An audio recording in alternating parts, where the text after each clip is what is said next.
مار رہے ہیں ان کے اوپر محنت کر رہے ہیں، جو بات سن رہے ہیں ان کے اوپر محنت کر رہے ہیں. ایسی عمومی مزاج، عمومی فضا ہماری محنت کی قائم. ایسا عمومی مزاج اور عمومی فضا کیا ہو؟ ہماری محنت کے لیے قائم ہو، اور ہم ایسی محنت کے اندر آئیں.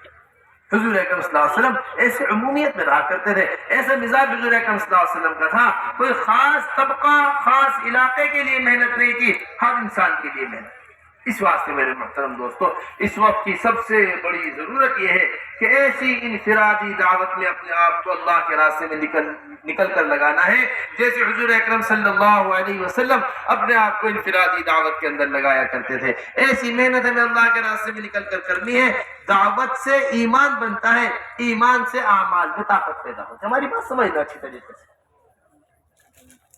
حضور اکرم صلی اللہ علیہ وسلم نے ارشاد فرمایا، جددوا ایمانکم، اپنے ایمان کو تازہ کرتے رہا کرو. قیل یا رسول اللہ کیف نجدد ایماننا، یا رسول اللہ کیسے اپنے ایمان کو تازہ کریں؟ فرمایا اکثروا من قول لا الہ الا اللہ، لا الہ الا اللہ کی کثرت سے ایمان کو تازہ کرتے رہا کرو. یہ ایمان جب بنتا ہے پھر اعمال میں جان پیدا ہوتی ہے. ہماری بات بہت اہم ہے، ذرا متوجہ ہو کر ساتھ سنیں. ادھر ادھر نہ دیکھو، ادھر متوجہ ہو جاؤ. جتنا آپ حضرات توجہ سے سنیں گے بات پھر بات ہوگی، اس بات سے متوجہ ہو کر بات سنیں. تو جتنے ایمان کے اوپر میں جتنا ایمان ہوگا اتنے عمل کے اندر صلاحیت پیدا ہوتی ہے. ہمارا حضرت فرماتے ہیں اگر انسان کے پاس علم ہو اور ایمان نہ ہو، یہ بالکل ایسا ہی ہے جیسے مفلوج آدمی کو راستہ معلوم. ایک آدمی ہے اللہ نہ کرے اس کے پیروں کے اوپر فالج پڑ گیا ہے، ایک آدمی ہے اللہ نہ کرے اس کے ہاتھوں کے اوپر فالج پڑ گیا ہے، ہاتھوں کے اوپر فالج پڑا ہوا ہے، پیروں کے اوپر فالج پڑا ہوا ہے، چلنے کی صلاحیت نہیں ہے، چلنے کی طاقت نہیں ہے، اپنے گھر کا راستہ معلوم ہے، گھر کا راستہ معلوم ہونا گھر تک نہیں پہنچاتا، چلنے کی صلاحیت کا ہونا گھر تک پہنچاتا. ہمارے اندر اس وقت ایمانی طاقت ختم ہو گئی ہے. ہم اذان سن رہے ہیں، اٹھ کر مسجد آنے کو تیار نہیں ہے. چوری کو گناہ سمجھتے ہیں، چوری کر رہے ہیں. جھوٹ بولنے کو گناہ سمجھتے ہیں، جھوٹ بول رہے ہیں. زنا کرنے کو گناہ سمجھتے ہیں، زنا کر رہے ہیں. اللہ کا حکم توڑنے کو برا سمجھتے ہیں، اللہ کا حکم توڑ رہے ہیں. وجہ کیا ہے؟ جو ایمانی طاقت ان سارے گناہوں سے روکتی تھی وہ ایمانی طاقت نہیں.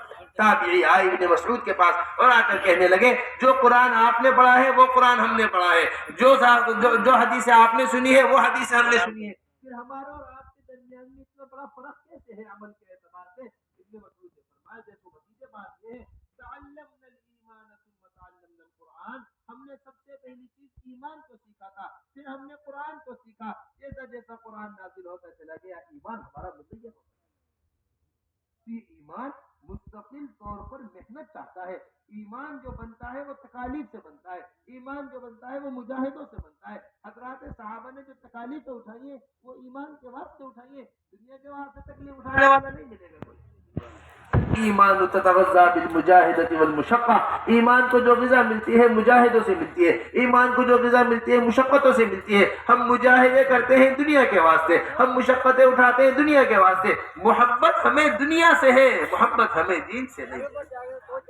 حضرت مولانا یوسف صاحب رحمۃ اللہ علیہ فرمایا کرتے تھے دو چیزیں ہیں انسان کی جس چیز پر لگ جائیں گی اس سے فطری محبت پیدا ہو جائے گی، اور جس چیز سے فطری محبت پیدا ہو جائے گی، فطری محبت کا یہ تقاضا ہے کہ اس کا نقصان انسان برداشت نہیں کر پاتا. فطری محبت کا کیا تقاضا ہے کہ اس کا نقصان انسان برداشت نہیں کر پاتا.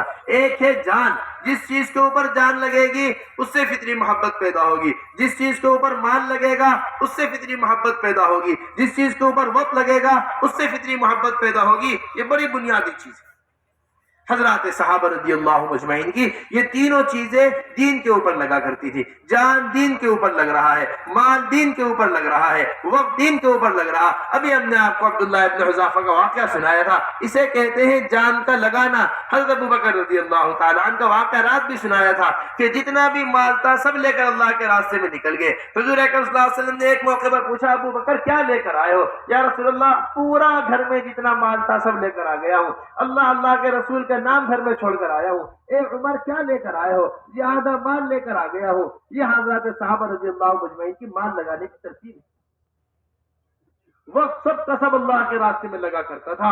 اللہ کے راستے کے تقاضوں سے واپس آ رہے دوبارہ اللہ کے راستے میں نکل گئے، اپنی جان کو لیے پھرتے تھے حضرات صحابہ رضی اللہ مجمعین اللہ کے راستے.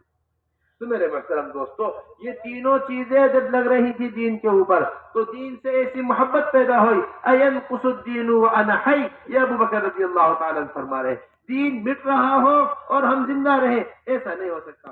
ہماری جان دنیا کے اوپر لگ رہی، مال دنیا کے اوپر لگ رہا، وقت دنیا کے اوپر لگ رہا، ہمیں یہ محبت بجائے دین سے ہونے کے، یہ محبت ہمیں دنیا سے ہے. اللہ نہ کرے دکان کے اندر آگ لگ گئی، راتوں کی نیندیں اڑ جائیں گی اس کی. اللہ نہ کرے کھیت کے اندر پانی آ گیا، سارا کھیت بہہ گیا، اس کی راتوں کی نیندیں اڑ جائیں گی. ایک چھوٹا سا ٹھیلا کھڑا ہوا ہے گھر کے بعد، سمجھنا ہماری بات کو اچھی طریقے سے. ایک ٹھیلا ہے، چھوٹا سا ٹھیلا ہے، چھوٹا سا رکشہ تیار کیا ہے، اب اس کے اوپر سامان رکھا ہوا ہے. اللہ نہ کرے علاقے کے اندر طوفان آ گیا، پورا شہر اللہ نہ کرے پانی کے اندر ڈوب گیا. اسے پورے شہر کے ڈوبنے کا وہ افسوس نہیں ہوگا جو اپنے ایک چھوٹے سے ٹھیلے کے ڈوبنے کا افسوس ہوگا. اپنے چھوٹے سے ٹھیلے اپنی دکان کے ٹوٹ جانے کا جو افسوس. وجہ کیا ہے؟ شہر بسانے میں نہ جان لگا تھا، نہ مال لگا تھا، نہ وقت لگا تھا. ہاں، اس دکان کو کھڑا کرنے میں جان بھی لگا ہے،